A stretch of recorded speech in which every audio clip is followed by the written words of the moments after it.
ગુજરાત ક્રીડા મંડળ ખાતે ઇન્ટર ખેલ સ્પર્ધાનું આયોજન કરવામાં આવ્યું હતું, જેમાં ઇનામ આપી ખેલાડીઓને પ્રોત્સાહિત કરવામાં આવ્યા હતા. કીર્તિસ્તંભ પ્રદર્શન મેદાન ખાતે આવેલ ગુજરાત ક્રીડા મંડળની સ્થાપના 1932માં સ્વર્ગીય વસંતરાવ કપ્તાન દ્વારા કરવામાં આવી હતી અને ત્યારથી મેદાન ખાતે ખેલાડીઓના અંદર રમત સ્પર્ધાનું આયોજન કરવામાં આવ્યું હતું. તે પ્રણાલીને આજે પણ ચાલુ રાખવામાં આવી છે અને દર વર્ષે ગરમીના વેકેશનમાં ખેલાડીઓ વચ્ચે રમત સ્પર્ધાનું આયોજન કરવામાં આવે છે, જેમાં લંગડી, ખોખો અને બાસ્કેટબોલની સ્પર્ધાનું આયોજન કરવામાં આવ્યું હતું અને ઉત્કૃષ્ટ પ્રદર્શન કરનાર ખેલાડીઓને પ્રોત્સાહિત કરવામાં આવ્યા હતા. Reporter Rahul Rajput, van news, Vadodara.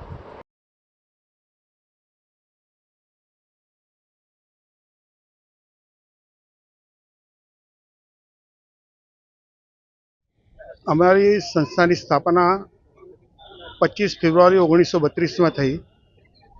તે કૈલાસવાસી ગુરુવારો વસંતરાવ કપ્તાન એમને આ સંસ્થાની સ્થાપના કર્યા પછી એમને નક્કી કર્યું હતું કે દર વર્ષે આપણે છોકરાઓને અંદર જ ઇન્ટ્રામ્યુરલ સ્પોર્ટ્સના નામની આપણે રમતગમતો ચાલુ કરીએ અને જે ક્રીડા મંડળમાં છોકરાઓ રોજે સાંજે રમવા આવે છે એમની અંદર ટુર્નામેન્ટ લેવી અને એ ટુર્નામેન્ટ લઈને છોકરાઓને નાનું અમથું એક ઇનામ આપવું કે જેથી નવા છોકરાઓને પ્રોત્સાહન મળે. અને પ્રોત્સાહન રૂપે આજે અમે આ કાર્યક્રમ કર્યો. એમાં વોર્ડ નંબર 13ના મ્યુનિસિપલ કાઉન્સિલર શ્રી બાળુભાઈ સુરવે આ પ્રમુખ પદે હતા.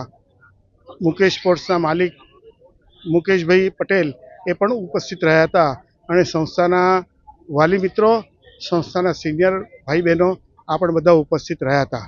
અને આજે આ કાર્યક્રમ જે અમે કર્યો એ કાર્યક્રમ બહુ સારી રીતે પાર પડ્યો.